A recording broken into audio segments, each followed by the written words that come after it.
Dawn broke slowly over the western plains, painting the distant mountains in shades of purple and gold. The October air hung cold and dry, carrying the scent of sage and dust across the endless expanse of grassland. A lone rider emerged from the morning shadows, silhouetted against the brightening sky.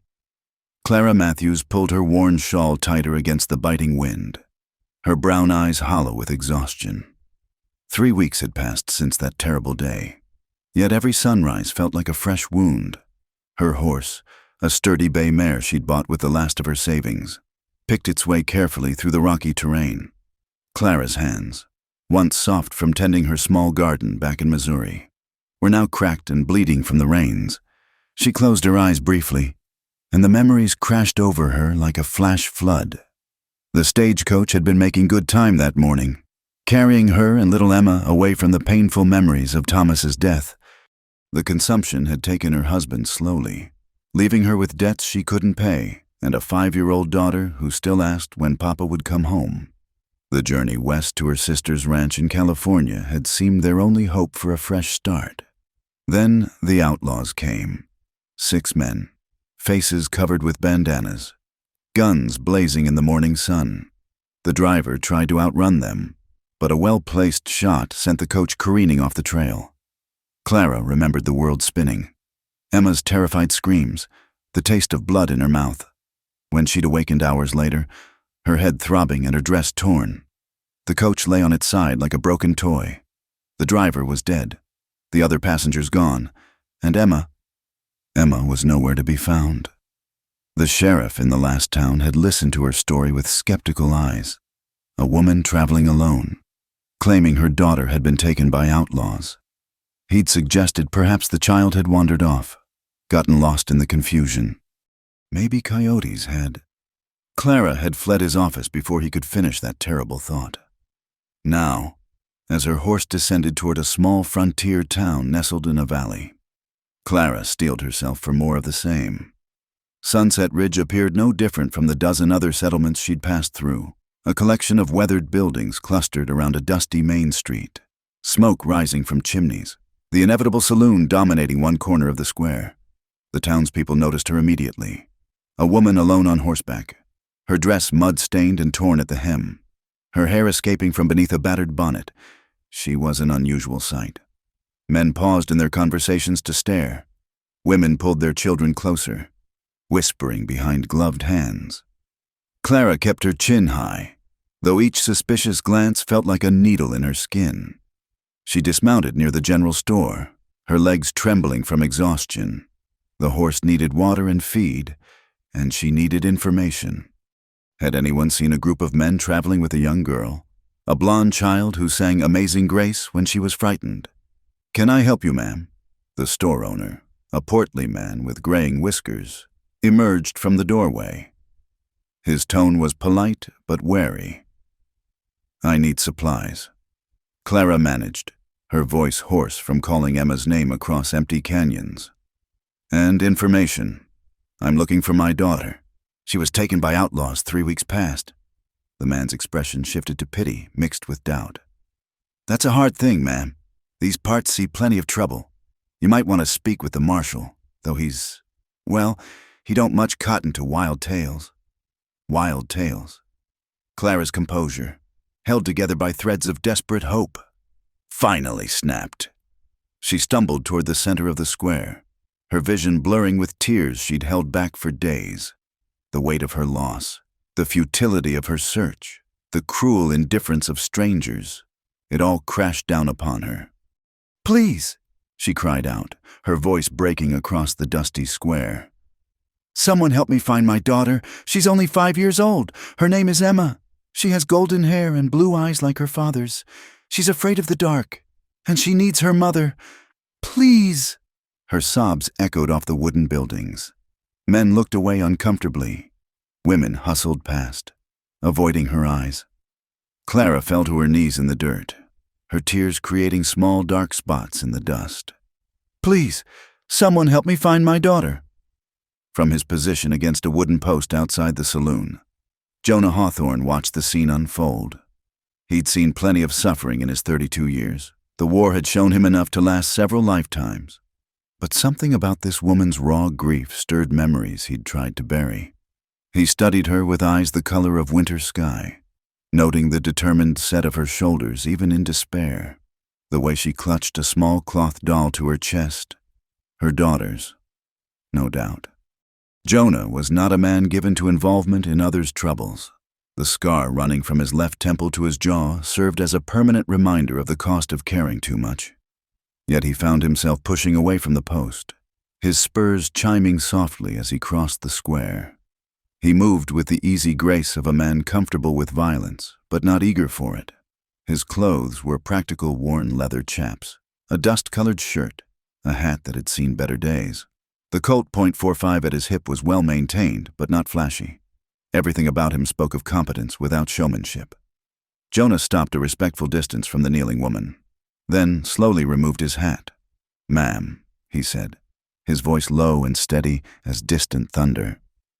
"Why don't you come out of the dirt and tell me what happened to your girl?" Clara looked up, startled. Through her tears, she saw a face weathered by sun and hardship, but the eyes held something she hadn't seen in weeks. Not pity, not dismissal, but a quiet willingness to listen. "They took her," she whispered. "The outlaws. They attacked our stage, killed the driver. And when I woke up, Emma was gone. Everyone says she's dead, that I should accept it, but I know she's alive. A mother knows." Jonah extended his hand.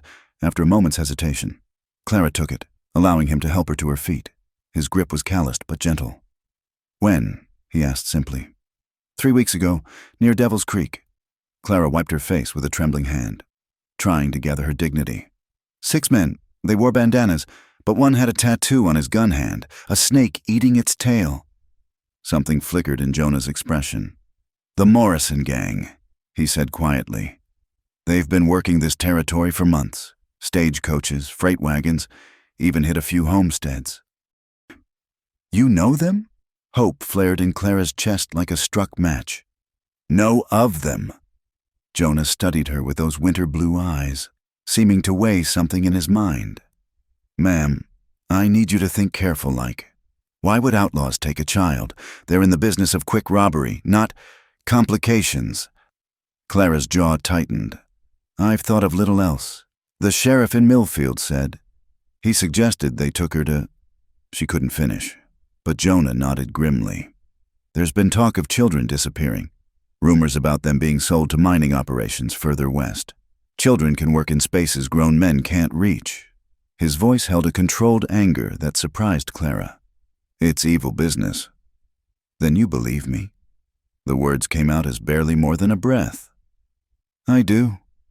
Jonah settled his hat back on his head. "Question is, what do you plan to do about it? The law won't help. Most lawmen out here can barely keep their own towns in order. You got family? A husband waiting somewhere?" "My husband is dead," Clara said quietly. "I have no one, just Emma." "And you've been searching alone for 3 weeks." It wasn't a question. Jonah could read the story in her exhausted posture, the determination that kept her upright despite everything. "That takes sand, ma'am, more than most would have. I'll search until I find her or die trying." Clara met his gaze steadily. "She's all I have left in this world." Jonah was quiet for a long moment, his face unreadable. Around them, the town continued its evening routine, horses being led to stables, shops closing for the night, the saloon beginning to fill with rough laughter. "Finally," he spoke, "my camp's outside town, about a mile north. There's a creek there, good water. You and your horse look like you could use a proper meal and some rest." He paused. "Then we can talk about finding your girl." "We?" Clara's voice caught. "Ma'am, the Morrison gang killed a friend of mine last spring. Been meaning to settle that score." His hand unconsciously touched the handle of his pistol. "Seems like you and I might have business in the same direction." As the last rays of sunlight painted the mountains crimson, Clara felt something she hadn't experienced in 3 weeks, the faint stirring of hope. This scarred stranger, with his steady gaze and quiet strength, might be the answer to her desperate prayers, or he might be another disappointment in a string of them. but she was too tired and too desperate to refuse any offer of help. "My name is Clara Matthews," she said softly. "Jonah Hawthorne, ma'am. Now let's get you somewhere safe before full dark. These streets aren't kind to lone women after sunset." As Clara gathered her horse's reins, following this unlikely savior toward whatever came next, she whispered a prayer that somewhere under these vast western skies, her little Emma was still alive, still singing Amazing Grace in her sweet, clear voice, still waiting for her mother to find her. The landscape transformed as they rode north from town, the dusty streets giving way to a rugged terrain of red rock formations and scattered saguaro cacti standing like ancient sentinels against the darkening sky. Turkey vultures circled lazily overhead, their wings catching the last thermals of the day. The air grew cooler as they climbed a gentle rise, and Clara pulled her shawl closer, grateful for even this small protection against the high desert chill. Jonah's camp revealed itself as they crested a small hill, a modest but well-organized setup nestled in a grove of cottonwoods near a clear running creek. A lean-to of weathered wood and canvas stood against a natural rock formation, providing shelter from the wind. A stone fire ring showed signs of regular use, and Clara noticed how everything was positioned for both comfort and defense. Clear sight lines in all directions. The horses picketed where they could be reached quickly, supplies stored high and dry. "It's not much," Jonah said, dismounting with practiced ease. "But it's served me well these past months." Clara slid from her saddle, her legs trembling with exhaustion. Jonah was there immediately, steadying her with a hand at her elbow. The simple kindness of the gesture nearly undid her composure. "When did you last eat a proper meal?" he asked, already knowing the answer from her hollow cheeks and the way her dress hung loose on her frame. I'm not certain. 2 days, perhaps 3. Food seems unimportant when Emma might be hungry somewhere." Her voice cracked on her daughter's name. Jonah led her to a flat rock near the fire ring. "Starving yourself won't help her. Sit, rest. I'll tend the horses and get supper started." Clara watched as he worked, his movements efficient and purposeful. He unsaddled both horses, rubbed them down, and led them to the creek for water before picketing them where they could graze on the sparse grass. Every action spoke of long practice, of a man accustomed to solitude and self-reliance. Soon, the fire crackled to life. Pushing back the encroaching darkness, Jonah produced supplies from his cache salt pork, beans that had been soaking, a precious tin of peaches. The simple fare smelled like a feast to Clara's empty stomach. As he cooked, she found herself studying him in the firelight. The scar on his face looked silver in the dancing flames, and she wondered at its origin. His hands, managing the cooking with surprising grace, bore their own collection of old wounds. This was a man who had known violence, yet here he was, offering kindness to a desperate stranger. "You mentioned the Morrison gang killed a friend," Clara ventured, needing to fill the silence with something other than her own fears. Jonah stirred the beans, his jaw tightening. "Samuel Rivers. We rode together after the war, did some cattle driving, tried our hand at mining. He was settling down, had himself a little spread about 40 miles west. The Morrisons hit it while he was in town for supplies, killed his wife, burned everything." He paused, his voice dropping. "Sarah was with child." Clara's hand went to her throat. "How horrible. Sam tracked them for 2 months before they ambushed him, found his body in a canyon, shot in the back." Jonah's eyes were hard as flint. "He was the closest thing to family I had left."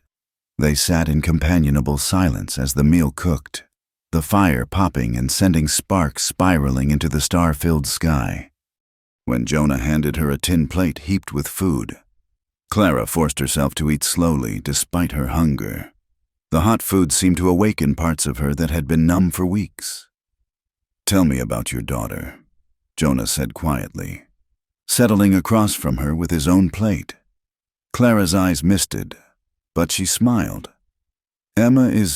She's sunshine itself, always singing, always finding wonder in the smallest things. She collects pretty rocks and presses flowers in her Bible. She insists on saying grace before every meal, even if it's just a handful of berries." The words tumbled out, as if speaking of Emma could somehow summon her back. She has her father's eyes, blue as cornflowers, and his stubborn streak too. When she sets her mind on something— How old? 5 last May. We had a little party, just the 2 of us. I made her a rag doll from scraps of her father's shirt. Clara touched the doll still clutched in her pack. She named it Papa so he could still be with us.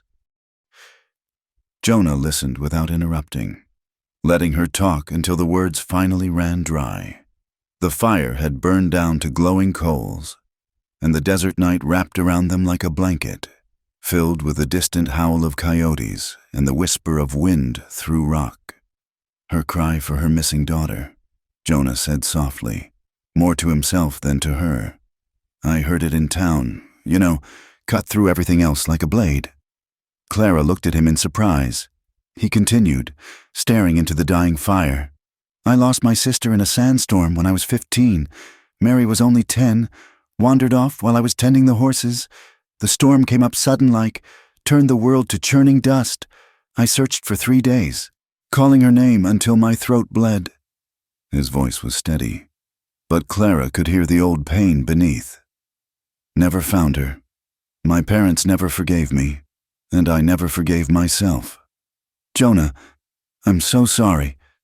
He held up a hand. "It was 20 years past.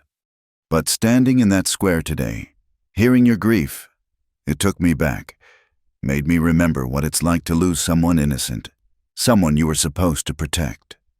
Clara felt tears sliding down her cheeks. "Is that why you offered to help?" "Partly." Jonah met her eyes across the fire. "But mostly because I believe you. The Morrison gang has been taking children. The law won't admit it because they can't do anything about it, but I've heard the stories. Mining operations need small hands for the narrow shafts. It's evil work, and someone needs to stop it. And you think we can, just the 2 of us?" Jonah's smile was grim. "Ma'am, I've tracked men across half this territory. I know where the gang holes up, know their patterns. What I didn't have was a good enough reason to risk it. Revenge for Sam. That would have gotten me killed for nothing. But saving a child? That's worth the risk." He stood, adding wood to the fire. "You should sleep. We'll need to be up before dawn if we're going to catch their trail." "I don't know if I can sleep," Clara admitted. "Every time I close my eyes, I see Emma's face. I hear her crying for me." Jonah disappeared into the lean-to, returning with a thick buffalo robe. He spread it near the fire, creating a comfortable spot for her. "Try anyway. Your daughter needs you strong, not worn to nothing." As Clara settled onto the unexpected softness, exhaustion crashed over her like a wave. Jonah sat nearby, his rifle across his knees, keeping watch. The firelight played across his weathered features, and Clara felt an unfamiliar sense of safety. For 3 weeks, she had been utterly alone in her desperation. Now, this scarred stranger had sworn to help her, and somehow, she believed him. "Jonah?" she said softly. "Yes, ma'am. When you make a promise, do you keep it?" He was quiet for so long she thought he might not answer. Then, his voice came low and certain through the darkness. "I swear to you, Clara Matthews, I will find your daughter. That's my oath, and I've never broken an oath in my life." The desert wind picked up, rattling through the cottonwood leaves and sending the fire dancing. Somewhere in the vast darkness, wolves howled their ancient song. Clara closed her eyes, clutching Emma's doll, and for the first time in 3 weeks, allowed herself to hope. As she drifted toward sleep, she heard Jonah speaking quietly, perhaps to himself, perhaps to the memory of his lost sister, perhaps to the God who watched over lost children. "This time will be different. This time we'll bring her home." The stars wheeled overhead, silent witnesses to an oath made by firelight, while the desert held its breath, waiting for dawn and the hunt that would follow. They left camp before the sun cleared the eastern mountains, riding into a world painted in shades of gray and purple. The desert stretched endlessly before them, a harsh landscape of sand, rock, and stubborn vegetation that somehow clung to life in the unforgiving terrain. Clara had never imagined such vastness existed in Missouri. There were always trees, always some sign of human habitation within view. Here, they might have been the only two people left on Earth. The sun climbed higher, transforming from a gentle warmth to a brutal force that seemed to press down upon them with physical weight. Clara's dress, practical for town life, proved woefully inadequate for desert travel. Sweat trickled down her spine, and her lips cracked despite the water Jonah insisted she drink regularly. "Pull your bonnet lower," he advised, noting her flushed cheeks.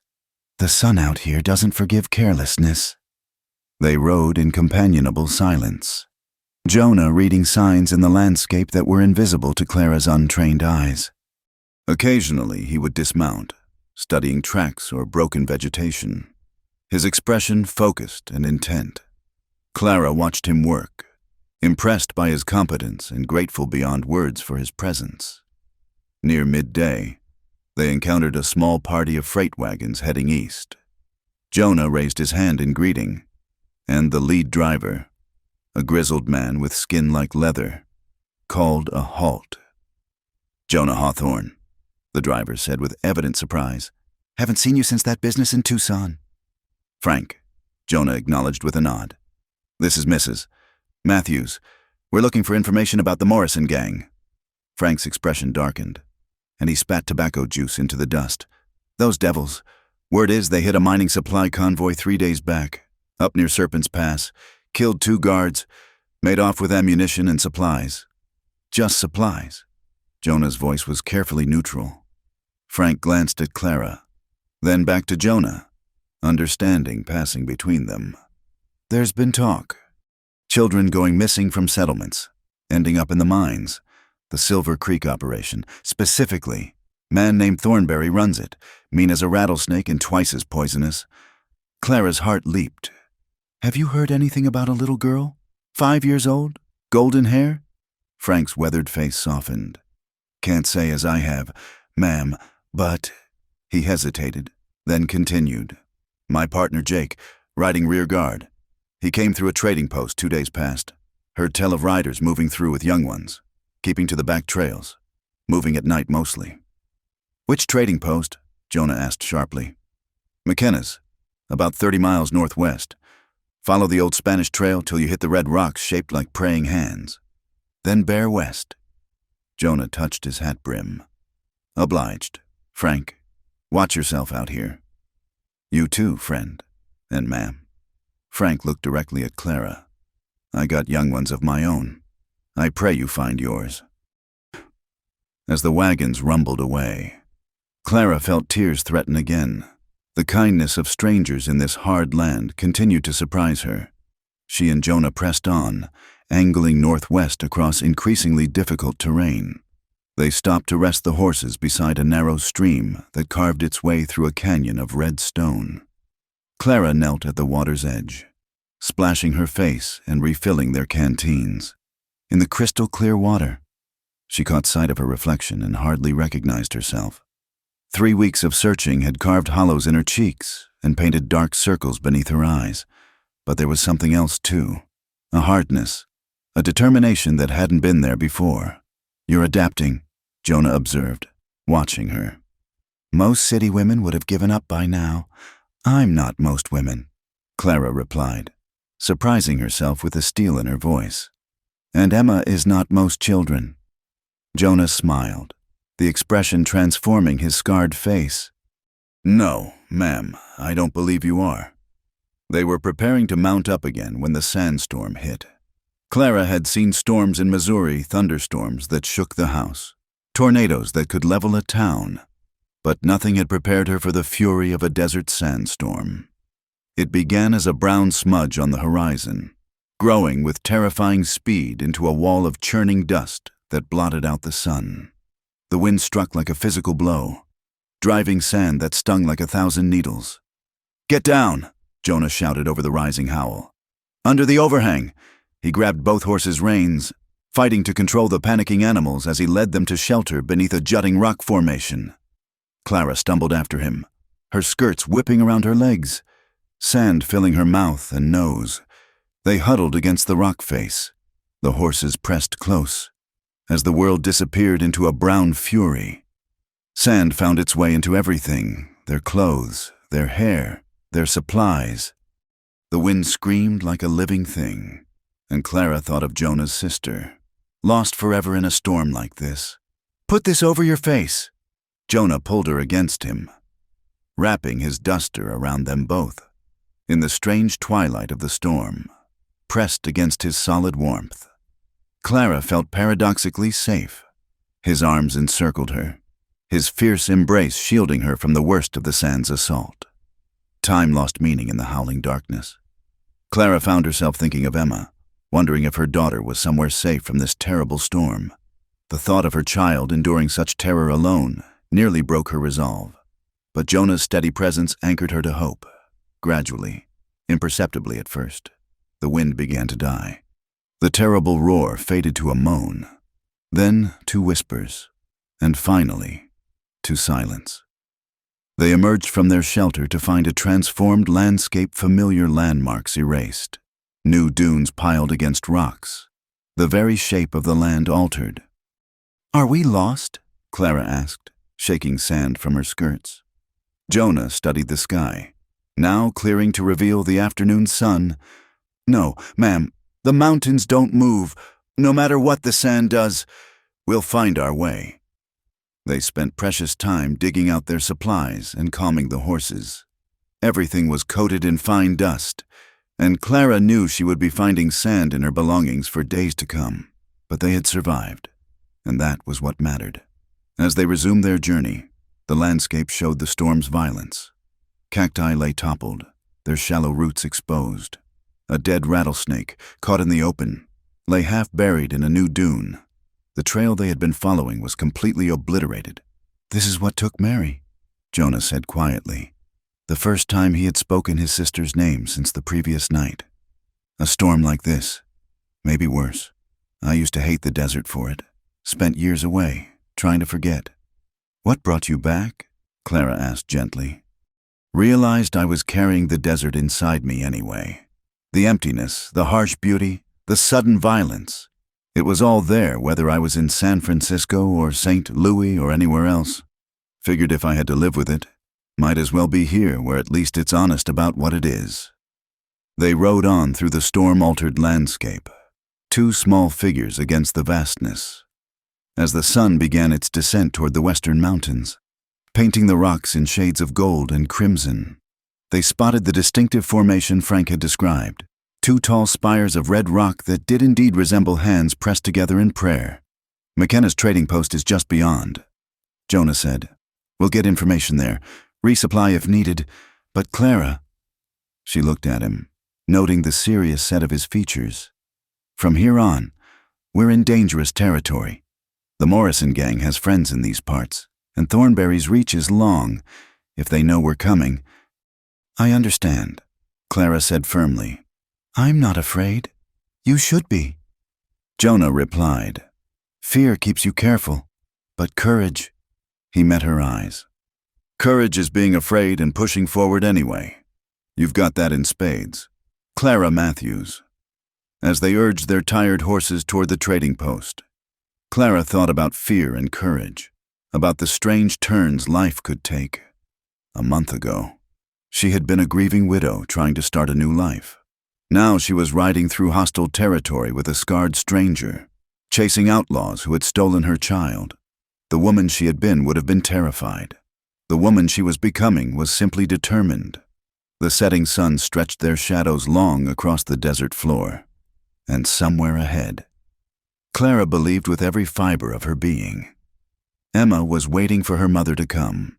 The landscape after the storm appeared alien and hostile, as if the very earth had been remade by some ancient god's angry hand. Broken saguaro cacti lay scattered like fallen soldiers, their arms reaching skyward in silent supplication.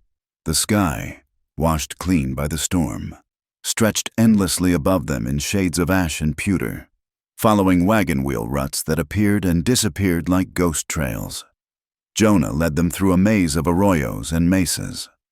Clara noticed how he constantly scanned the horizon, his hand never far from his rifle. The easy confidence of yesterday had given way to heightened vigilance. "There," he said finally, pointing to fresh tracks cutting across their path. "Shod horses, maybe 6 or 7 riders, moving fast, heading toward the canyon country."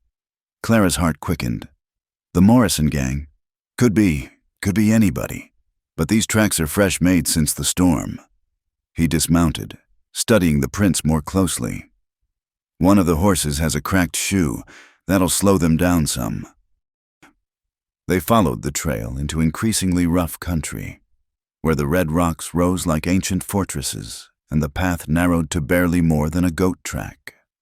Clara's mare picked her way carefully along the edge of a steep drop, and Clara forced herself not to look down at the dizzying void below.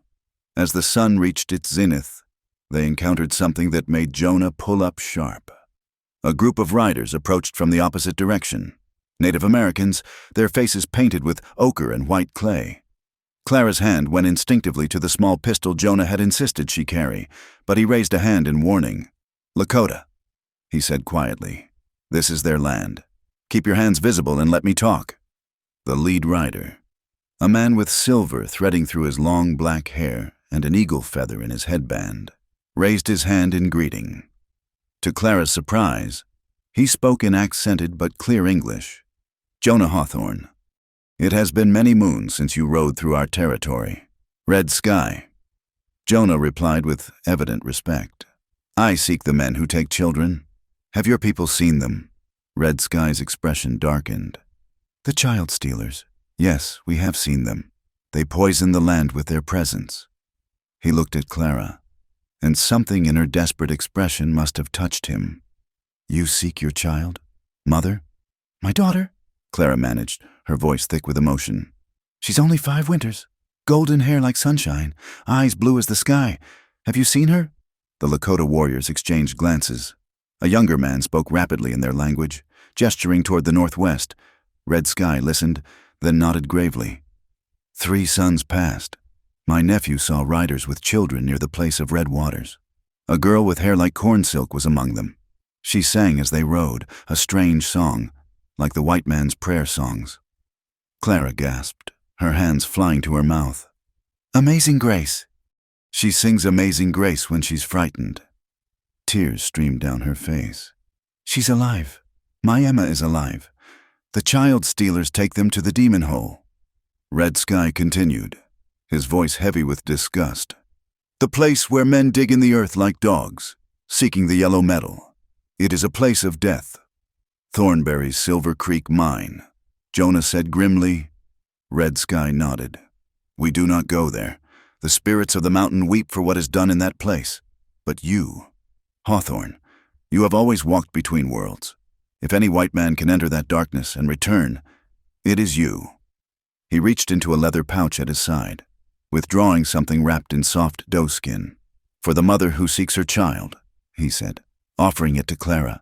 She accepted it with trembling hands, unwrapping it to reveal a small charm made of turquoise and eagle bone. I don't understand. It is protection," Red Sky explained, "made by our holy woman for mothers who have lost children. The spirits will watch over you." "Thank you," Clara whispered, clutching the charm. "Thank you so much." Red Sky turned back to Jonah. "The path you seek lies through Devil's Backbone. Follow the dry riverbed until you see the rocks that look like a sleeping bear. From there, ride toward the setting sun. But be warned, the child stealers have many guns and no mercy. They have made a treaty with the darkness." After the Lakota had ridden on, Clara and Jonah continued in silence, both processing what they had learned.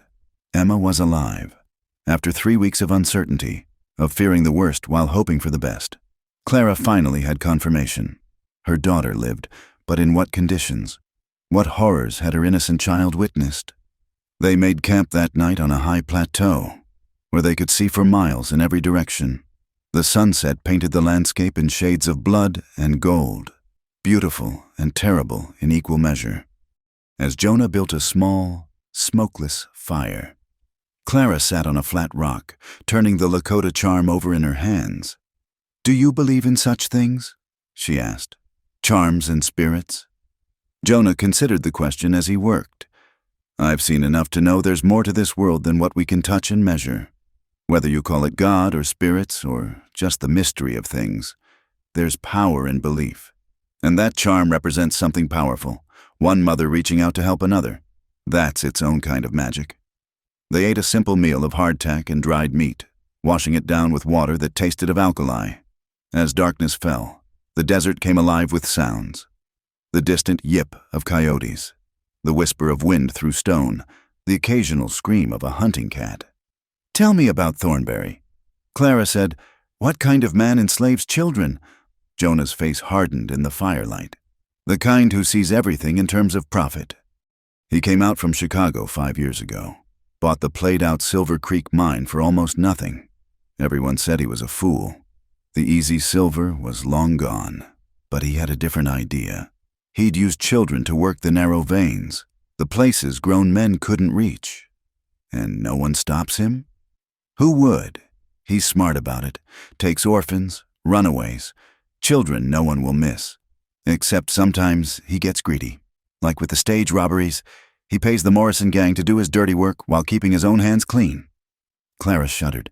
"Those poor children, working in darkness, far from sunlight and love. We'll get them out," Jonah said firmly. "All of them. Not just Emma. No child deserves that fate." Clara studied him across the fire. "You're not just doing this for your friend Samuel anymore, are you?" "No," he admitted. "Maybe I started this for Sam, but now it's for Mary, for all the lost children, for you." He met her eyes, and something passed between them, unnamed but powerful. They sat in comfortable silence as the fire died to embers. Above them, the Milky Way stretched across the sky like a river of light. Clara found herself thinking about the strange turns of fate. If Thomas hadn't died, if the stage hadn't been robbed, if Jonah hadn't been in that town square at just the right moment. "What will you do after?" Jonah asked suddenly. "After we find Emma?" Clara realized she hadn't thought that far ahead. "I don't know. I sold everything to search for her. We have nowhere to go, no family waiting." "You could stay," he said quietly. "In the territory. I mean, it's hard country, but it's honest. A woman with your courage could make a life here." Before Clara could respond, Jonah stiffened, his hand going to his rifle. "Horses," he whispered. "Coming fast." They quickly doused the fire's last embers and moved into the shadows of the rocks. Clara's heart pounded as she gripped her pistol, though her hands shook slightly. The approaching hoofbeats grew louder, and she could make out voices carrying on the night air. "Said they saw them at McKenna's, a woman and a gunman, asking about the children. Thornberry won't like this. He said no witnesses. Then we make sure there ain't none." The riders passed within 50 yards of their position, heading southeast. Clara counted 6 men, their forms dark against the starlit sky. After they had gone, she and Jonah remained frozen for long minutes, barely breathing. "They're looking for us," she whispered. "Yes, word travels fast out here. We've stirred the hornet's nest." Jonah's expression was grim but determined. "We'll have to be more careful from here on. No more trading posts, no more main trails. Are you sure you want to continue?" Clara thought of Emma, singing hymns in some dark mine shaft, and her resolve hardened like iron in a forge. "I'm sure." "Let them come. I'll face the devil himself to get my daughter back." Jonah smiled, a fierce expression in the darkness. "Then we'd best get some rest. Tomorrow we enter the canyon country, and after that, there's no turning back." As Clara settled into her bedroll, the Lakota charm pressed against her heart. She sent a prayer into the vast night. "Hold on, Emma, Mama's coming. Just hold on a little longer." The stars wheeled overhead, silent witnesses to a mother's determination and a warrior's oath. While somewhere in the darkness, 6 riders searched for prey they would not find this night. Dawn broke blood red over the mountain peaks, casting long shadows across the tortured landscape. Clara and Jonah had been riding since before first light, following game trails and dry washes to avoid detection. The terrain grew increasingly hostile as they climbed toward the mining district. Sharp rocks that threatened to lame the horses, narrow passages where ambush would be child's play, and always the oppressive sense of being watched. By mid-morning, they reached the outskirts of Silver Creek, though town was a generous term for the collection of ramshackle buildings that clung to the mountainside like barnacles on a ship's hull. The air tasted of coal smoke and desperation, even from a distance. Clara could hear the rhythmic pounding of the stamp mills, crushing ore day and night. "We can't ride in openly," Jonah said, studying the scene through a small spyglass. "Too many eyes, too many guns. But I need information about the mine's layout, guard positions, where they might be keeping the children." "I could go in alone," Clara suggested. "A woman searching for work wouldn't draw as much suspicion." Jonah lowered the spyglass, his expression troubled. "Too dangerous. This isn't like the other towns. Clara, this is Thornberry's domain. Every soul down there either works for him or fears him. Then we need another way." Clara's mind raced. "What about posing as traders? We could say we're bringing supplies." "With what goods?" "No, they'd see through that in a heartbeat." Jonah was quiet for a moment. Then his eyes hardened with decision. "There's a man who might help. William Chen. Runs a laundry on the edge of town. He's got no love for Thornberry. The man's policies have made life hell for the Chinese workers. If anyone knows the mine's secrets, it's him." They circled wide around the town, approaching from the east where the Chinese quarter huddled against the mountain. The buildings here were even more dilapidated than the main settlement, and Clara saw faces peer out from behind torn curtains before quickly disappearing. Jonah left the horses hidden in a grove of stunted pines and led Clara through a maze of narrow alleys. The smell of lye and steam guided them to a building where sheets hung like ghosts in the morning air. An elderly Chinese man sat on the back steps, smoking a long pipe. "William Chen," Jonah said quietly in greeting. The man's eyes widened slightly in recognition. "Jonah Hawthorne, I heard you were dead." "Not yet. We need information about Thornberry's mine, about the children." Chen's expression darkened. He glanced around nervously, then gestured them inside. The laundry's interior was thick with steam and the sharp scent of soap. Chen led them to a small back room, closing the door firmly behind them. "You should not have come," he said in accented but clear English. "Thornberry has eyes everywhere. He knows someone is asking questions. My daughter is in that mine," Clara said urgently. "Please, if you know anything—" Chen studied her with sad, knowing eyes. "I know much, lady. Too much. The children arrive at night. Always at night. They are kept in the old shaft. Number 3, during the day they work the narrow veins. At night," he shook his head. "The crying never stops." Clara's knees nearly buckled, but Jonah steadied her.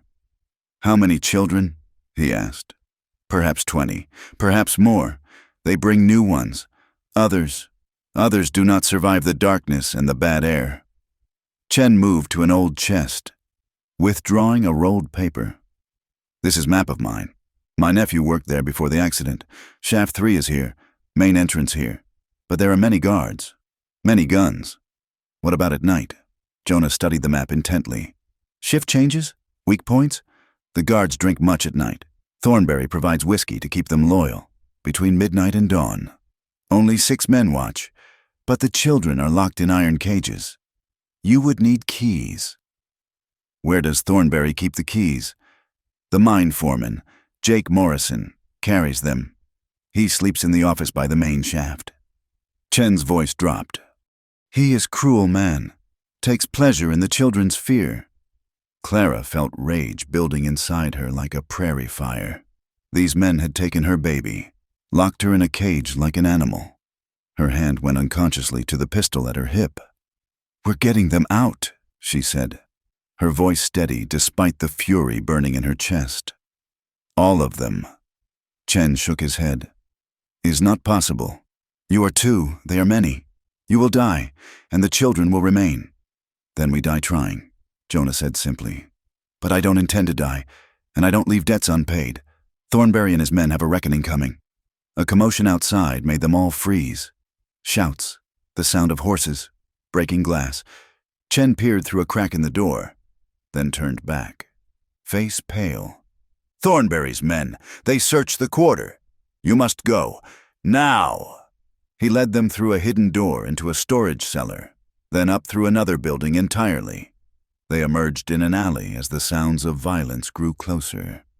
Clara caught a glimpse of armed men kicking in doors, dragging people into the street. "This way!" Jonah hissed, pulling her toward their hidden horses.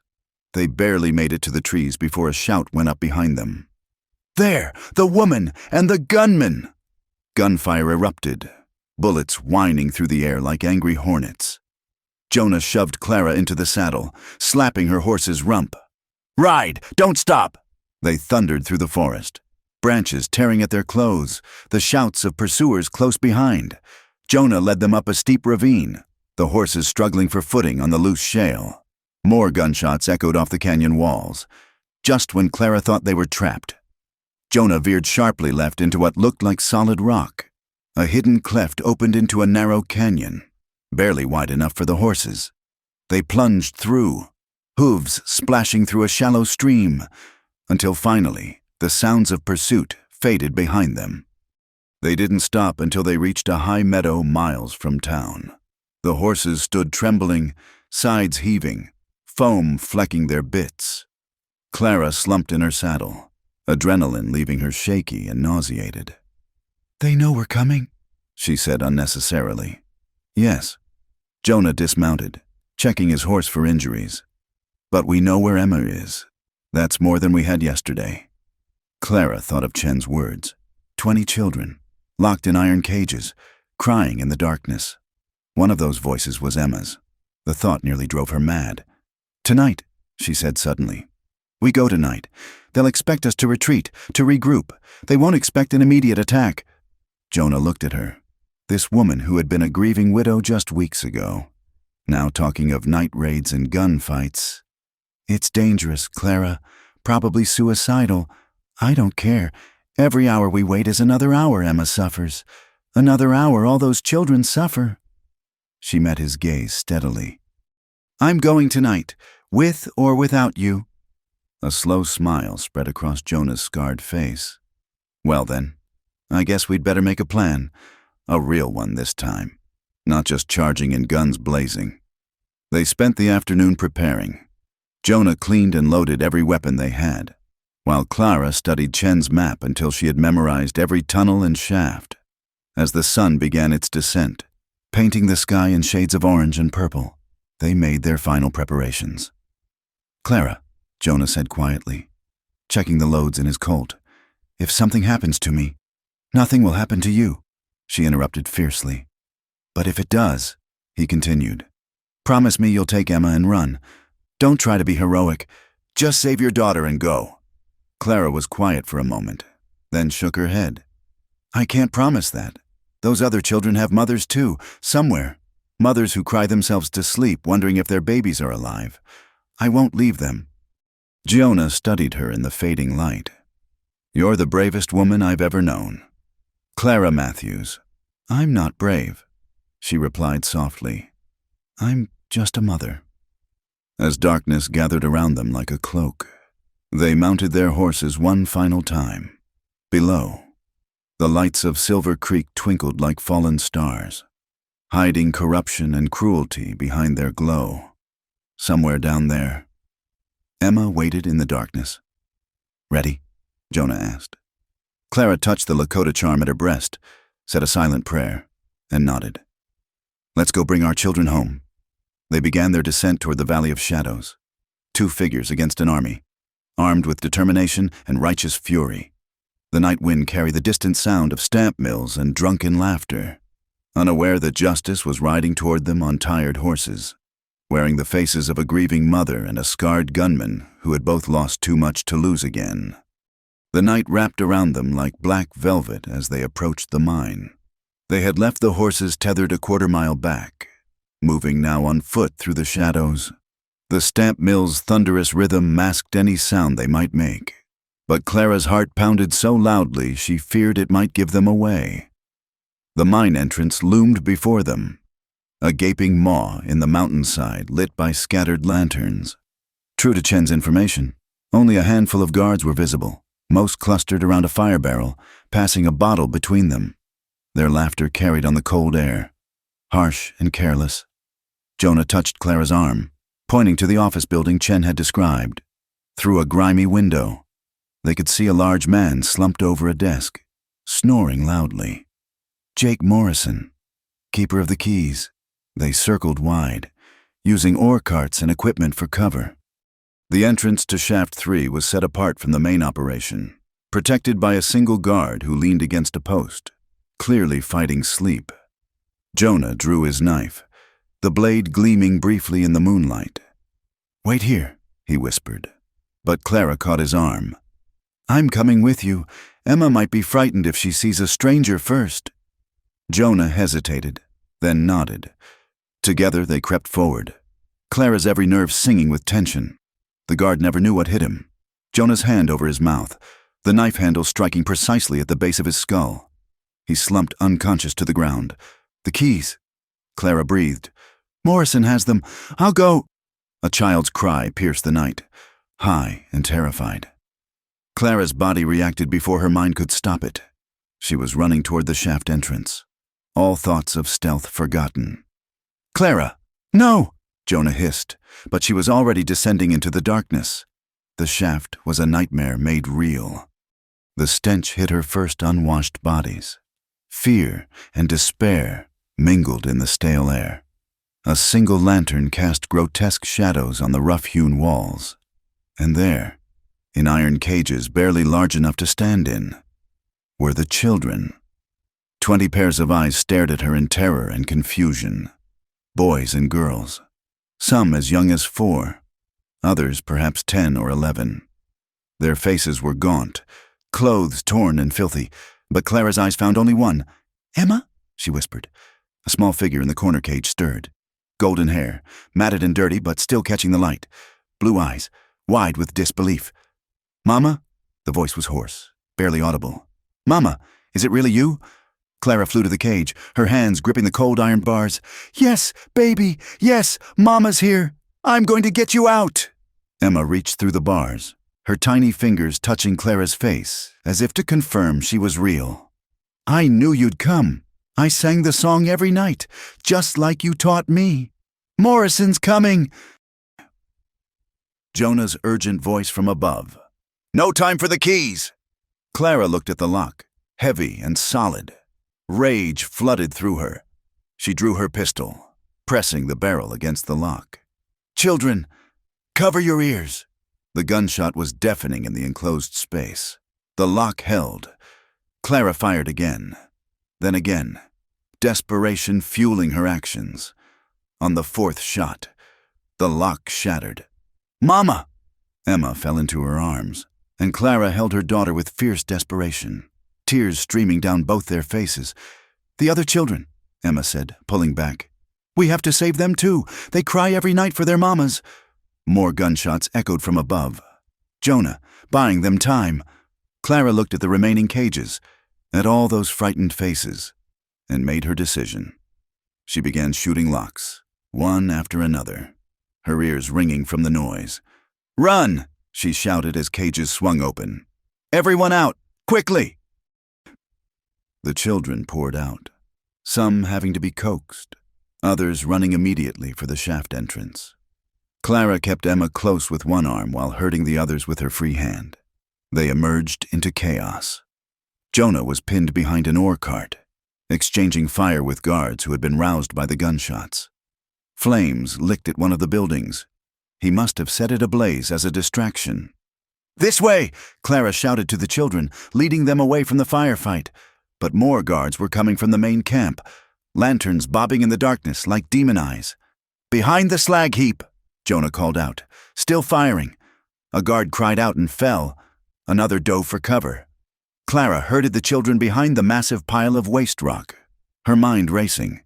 They were outnumbered, outgunned, and had 20 terrified children to protect. Emma clung to her skirts. trying to be brave but trembling like a leaf. Then, impossibly, Clara heard singing, soft at first, then stronger. Emma's clear voice, raised in the familiar hymn, "Amazing grace, how sweet the sound that saved a wretch like me." Other children joined in, their voices creating an eerie counterpoint to the gunfire. Clara felt tears blur her vision. These children, after everything they'd endured, still had faith enough to sing. A figure loomed out of the darkness. Jake Morrison, his face twisted with rage, raising a shotgun toward them. Clara pushed Emma behind her, raising her pistol, knowing she had only one shot left.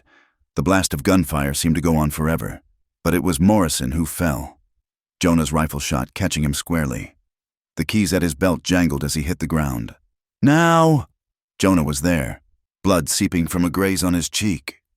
While they're regrouping, they ran through the night, a desperate flight of rescuers and rescued. Clara carried Emma. Jonah carried a boy too weak to run, older children helping younger ones. Behind them, the fire spread, casting dancing shadows across the mountainside. Shouts and confusion reigned as the mine camp tried to organize pursuit. They reached the horses as the eastern sky began to lighten. No time for all to ride, the children would have to run alongside, taking turns on the horses when they tired. "Head for the canyon," Jonah shouted, lifting children onto saddles. "The narrow one! They can't follow in numbers!" The next hour blurred together, running, riding, children crying, Emma's arms tight around Clara's neck. The sound of pursuit grew closer, then faded as they wound through increasingly difficult terrain. Dawn found them high in the mountains, the mine a distant smudge of smoke below. They had put enough distance between them and pursuit to rest briefly. The children collapsed where they stood, exhausted beyond measure. Clara still held Emma, unable to let go. Her daughter was thinner, her sunny nature dimmed by trauma, but she was alive and in her mother's arms. It was everything Clara had prayed for. "Mama," Emma whispered, "I knew you'd come, even when the bad men said no one cared about us anymore. I knew. Always, baby. I'll always come for you." Jonah approached, his expression grave despite their success. "We can't stay here. Thornberry will have every gun in the territory after us. And these children," he gestured at the ragged group, "they need food, shelter, medical attention." Clara looked at the rescued children, some orphans, some stolen like Emma, all of them looking at her and Jonah with a mixture of hope and fear. She thought of her promise to save them all, and knew the rescue was only the beginning. "The Lakota," she said suddenly. "Red Sky's people. Would they help?" Jonah considered. "Maybe, for the children's sake. Maybe." He looked at her with something like wonder. "You did it, Clara. You saved them all." "We did it," she corrected, noting his wounds, the exhaustion in his eyes. "I couldn't have done any of this without you." As the sun climbed higher, painting the rocks gold and pink, they prepared to move again. Emma had fallen asleep in Clara's arms, her breathing finally peaceful. Around them, 20 children awaited their next move, their young faces reflecting a tentative hope. They had stolen Thornberry's property, burned his buildings, and killed his foreman. There would be no going back, no peaceful resolution. But looking at the children they'd saved, at Emma safe in her arms, Clara felt no regret, only a fierce satisfaction and an equally fierce determination to see every one of these children to safety. "Ready?" Jonah asked, just as he had the night before. Clara stood, Emma's weight familiar and precious in her arms. "Ready? Let's take our children home." As they began the next stage of their journey, the morning sun broke fully over the mountains, washing away the shadows of night and promising, perhaps, a brighter dawn for all of them. The journey back to Sunset Ridge took 3 days, each one a test of endurance and faith. The children, weak from their ordeal in the mines, struggled over the rough terrain.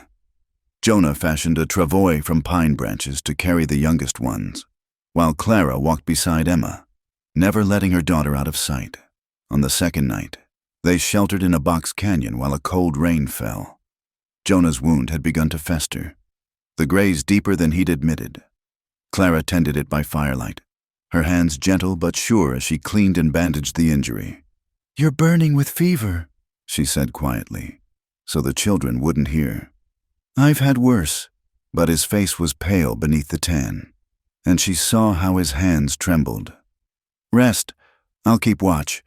Clara, rest," she said firmly. "You've done enough. Let me take care of you for once." Something shifted in his eyes, a vulnerability she hadn't seen before. He reached up, his fingers brushing her cheek. "No one's taken care of me in a very long time." Emma appeared at Clara's side, clutching the rag doll named Papa. "Is Mr. Jonah going to be all right? Mama?" "Yes, sweetheart.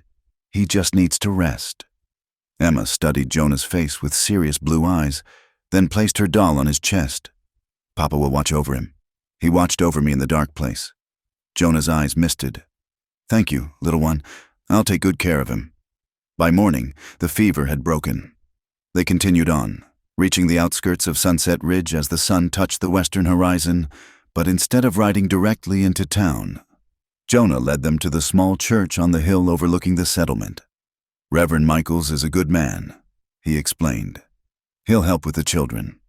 The Reverend, a thin man with kind eyes behind wire spectacles, emerged as they approached. His expression went from curiosity to shock as he took in the group of ragged children. "Dear Lord," he breathed. "Are these children from Thornberry's mine?" Clara said simply, "They need help." Without hesitation, Reverend Michaels ushered them all inside. His wife, a plump woman with graying hair, immediately set about finding blankets and food. As the children were fed and tended, Clara finally allowed herself to relax slightly. "We'll send word to the territorial marshal." The Reverend said, "This evidence of Thornberry's crimes won't matter." Jonah interrupted. "He owns half the law in this territory. But public opinion, now that's different. Once people know about the children, see them with their own eyes." Over the following days, word spread through Sunset Ridge like wildfire.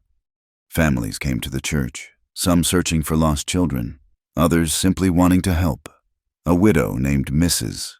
Patterson recognized her nephew among the rescued. A farmer found his daughter, taken 6 months prior. Tears of reunion mingled with rage at what had been done. Clara spent her days at the church, helping care for the children while keeping Emma close. The little girl was slowly emerging from her trauma, smiling more, even playing with the other children. But at night, the nightmares came, and Clara held her daughter as she cried. Jonah divided his time between organizing the town's defense. Thornberry would surely retaliate, and something else he wouldn't discuss. Clara noticed him deep in conversation with various townspeople, saw money changing hands, observed his satisfied expression. "What are you planning?" she asked one evening as they sat on the church steps, watching Emma play with the Reverend's dog. "Justice," he said simply. "The legal kind, if possible. The other kind, if necessary." 5 days after their return, the territorial judge arrived in Sunset Ridge summoned. Clara learned by a carefully worded telegram and a substantial fee, both arranged by Jonah. Judge Hammond was known for his integrity, one of the few officials Thornberry couldn't buy. The hearing was held in the church, packed with townspeople. One by one, the children testified, their small voices carrying enormous weight. Emma, clutching Clara's hand, told of the dark cages, the cruel guards, the children who had died in the tunnels.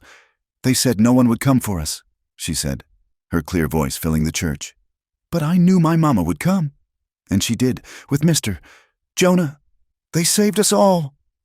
When Thornberry's lawyer argued that there was no physical evidence linking his client to the crimes, Jonah produced Chen's map and Morrison's keys, taken from the foreman's body. He also presented sworn statements from various witnesses, including several of Thornberry's own men who had been persuaded to turn evidence in exchange for leniency. The judge's ruling was swift and harsh. Warrants were issued for Thornberry and his associates. The mine was to be closed immediately, its assets liquidated to provide for the children's care. Most satisfying of all, Thornberry himself was arrested trying to flee the territory, caught by a posse of townspeople eager to see justice done. That night, there was a celebration in Sunset Ridge. The rescued children, clean and fed and safe, played in the churchyard. Parents reunited with lost children wept with joy. The orphans among the rescued were already being offered homes by local families. Clara stood apart, watching Emma play with other children. Her laughter, a sound Clara had feared she'd never hear again. She felt Jonah's presence beside her before he spoke. "You're thinking of leaving," he said quietly. She nodded. "My sister in California. I should take Emma there, start fresh where these memories can't follow." "Memories have a way of following wherever you go." His voice was gentle. "I should know. But she needs her mother. The where doesn't matter as much as the who." He paused, seeming to gather courage. "Stay, Clara. This town needs people like you, people with courage, with compassion. I'm just a widow with a daughter. Jonah, I'm nobody special." He turned her to face him, his hands warm on her shoulders. "You're the woman who rode through hell to save her child, who refused to leave even one innocent behind, who taught me that some things are worth any risk." His voice roughened. "You're the woman I've come to love." Clara's breath caught. These past days, working side by side, she had felt something growing between them, but she had pushed it aside, afraid to hope, afraid to betray Thomas's memory. "Jonah, I know it's too soon. I know you're still grieving your husband. I'm not asking for anything you're not ready to give. Just stay. Let me court you proper. Let me be there for you and Emma." From across the yard, Emma's voice rang out. "Mama, Mister, Jonah, come play with us." Clara looked at her daughter, really looked at her. The shadows were still there in her eyes, might always be there. But she was smiling, reaching out to include Jonah in her world, this scarred gunman who had risked everything to help them, who had shown them both that there were still good men in the world. "I promised myself I'd never depend on anyone again," Clara said softly. "After Thomas died, I swore I'd stand alone. No one stands alone." Jonah replied, "We all need each other. That's not weakness. Clara, that's human." She thought of the past weeks, the desperate search, the kind strangers, Red Sky's blessing, Chen's dangerous help, the Reverend's open doors. And Jonah, always Jonah, steady as the mountains, fierce in protection, gentle in caring. "All right," she said finally. "We'll stay, for now." The smile that spread across Jonah's face transformed him. Years falling away to reveal the man he might have been before loss and violence marked him. "That's all I'm asking. For now." Emma ran to them then, throwing her arms around both their legs. "Are we staying? Can we have a real home?" "Yes, sweetheart," Clara said, her voice thick with emotion. "We're staying." As the stars emerged overhead, Clara stood between the two people who had become her world. Around them, a community celebrated justice served and innocence saved. It wasn't the life she had planned when she left Missouri, but perhaps, she thought, it was the life they all deserved. The church bell rang, its bronze voice carrying across the valley, announcing not a funeral or disaster, but hope. And in that sound, Clara heard the promise of new beginnings, of love after loss, of light after darkness. Tomorrow would bring challenges. Thornberry's trial, helping the children heal, building a new life in this rough frontier town.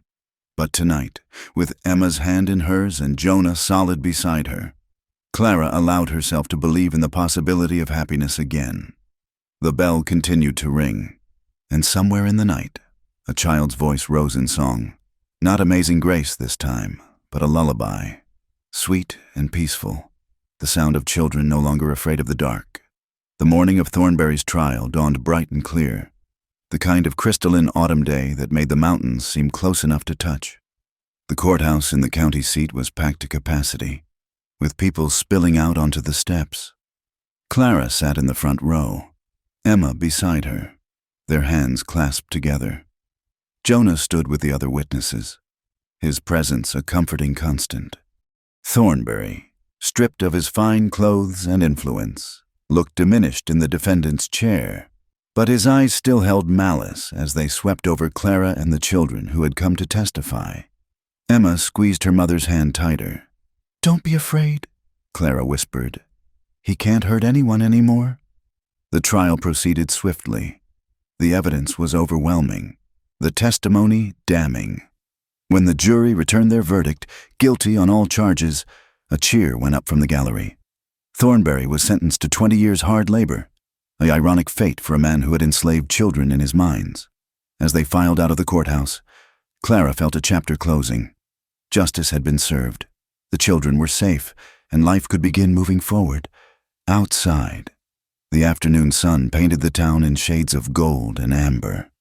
"It's over," she said to Jonah, who had appeared at her elbow. "The trial is?" He agreed. "The rest is just beginning." 3 weeks later, Clara stood in the small house Jonah had helped her rent on the edge of Sunset Ridge.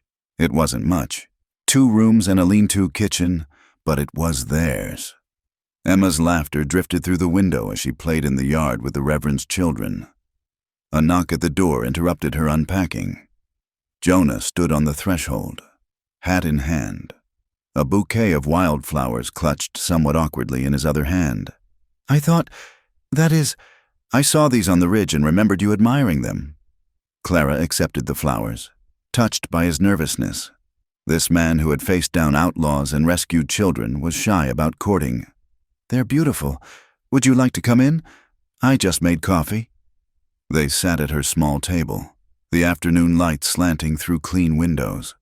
The silence was comfortable, born of shared trials and growing affection. "I've been thinking," Jonah began, then stopped, running a hand through his hair. "That is, if you're willing. I'd like to teach Emma to ride. Every child in this territory should know how to handle a horse." "She'd love that." Clara smiled. "She talks about you constantly. Mr. Jonah this, Mr. Jonah that. You've become quite the hero in her eyes." "I'm no hero, just a man trying to do right." He met her eyes. A man who's found something worth building a future for. Clara felt warmth bloom in her chest. These past weeks, Jonah had been true to his word, courting her with patience and respect, being there without pushing, letting her set the pace. He brought small gifts, a hair ribbon for Emma, fresh game for their table, books ordered from back east. More than the gifts, though, was his steady presence, the way he made her feel safe without making her feel weak.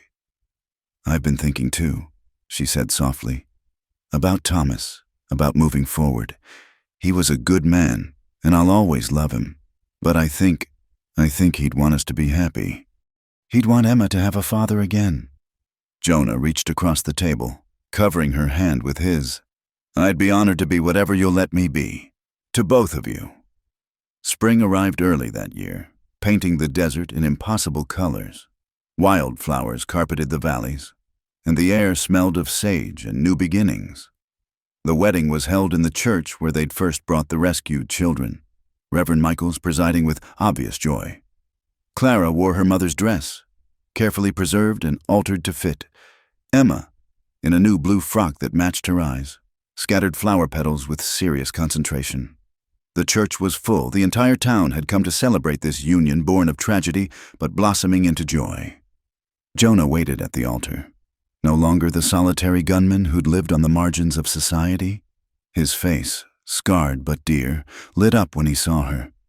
Beside him stood William Chen, who had risked much to help them and had become an unlikely friend, and several of the men from town who had ridden in the posse. As Clara walked down the aisle, she thought of the journey that had brought them here, the desperate search, the fears and violence, the moment she'd heard Emma's voice in that terrible mine. All of it had led to this, to love, to family, to home. "Dearly beloved," Reverend Michaels began, his voice carrying to every corner of the packed church, "we gather today to witness something beautiful, the triumph of love over loss, of hope over despair, of light over darkness. The vows were simple but heartfelt. Jonah's voice was steady as he promised to love, honor, and protect. Clara's was clear as she pledged to stand beside him through whatever came. And when Emma piped up, unprompted, "I promise too," the entire congregation laughed through their tears. The celebration afterward spilled into the churchyard and beyond. Tables groaned under the weight of food brought by neighbors. Children ran between the adults' legs, their laughter bright as bells. The rescued children, now thriving in their new homes, played alongside those who had always been free, the distinctions fading with each passing day. As the sun set, painting the mountains purple and gold, Clara and Jonah slipped away to the ridge overlooking town. Emma had fallen asleep in Mrs. Patterson's arms and been tucked into a bed at the parsonage, giving them this moment alone. "No regrets?" Jonah asked, his arm around her shoulders. "None," Clara replied, leaning into his strength. "I thought I'd lost everything when Thomas died, when Emma was taken, but I found so much more. I found you." He turned her in his arms, kissing her softly as the first stars appeared. "You saved me too. You know, I was just existing before, carrying my guilt and anger like chains. You showed me how to live again." Below them, Sunset Ridge prepared for sleep, windows glowing warm in the gathering darkness. It was a small town on the edge of nowhere, rough and imperfect, but it was home now, their home. "What are you thinking?" Jonah asked, noting her thoughtful expression. "About Emma's children, years from now. What stories will we tell them about how their family came to be?" "The truth," Jonah said simply. "That their grandmother was the bravest woman who ever lived, that she rode through storm and hardship to save their mother, that love can bloom even in the harshest ground." Clara smiled, thinking of the Lakota charm still carried close to her heart, of Red Sky's blessing, of all the hands that had helped along the way. And that sometimes the family you choose is stronger than the one you're born to. As they made their way back to town, to their new life together, a familiar sound drifted on the night air. Somewhere, a child was singing Amazing Grace, but now it was a song of joy rather than fear, of gratitude rather than desperation. The next morning dawned bright and full of promise. Clara woke in her marriage bed, Jonah's arm protective around her, and heard Emma's feet pattering in the main room. Soon there would be breakfast to make, chores to do, a life to build. But for this moment, she simply lay still, marveling at the journey that had brought them here. From tragedy had come triumph, from loss had come love, and from one mother's desperate cry for her missing daughter had come a family forged in fire but tempered by tenderness. Outside, the desert bloomed, and life went on, beautiful, difficult, and infinitely precious. Clara rose to meet it, knowing that whatever challenges lay ahead, they would face them together. The lost had been found, the broken made whole, and in this rough frontier town, they had discovered something worth more than all the silver in Thornberry's mine. They had found home. As the sun climbed higher, painting the world in shades of gold and possibility, 3 riders could be seen heading into the vast expanse of the territory. A man, a woman, and a child, riding together toward the horizon where earth met sky in a promise of endless tomorrows. Behind them lay darkness overcome. Ahead lay only light. Thank you so much for listening to this story of love, courage, and justice in the Wild West. I'd love to hear where you're listening from.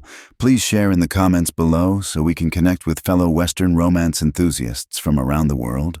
Don't forget to subscribe to the From Wild West channel for more thrilling tales of frontier love and adventure.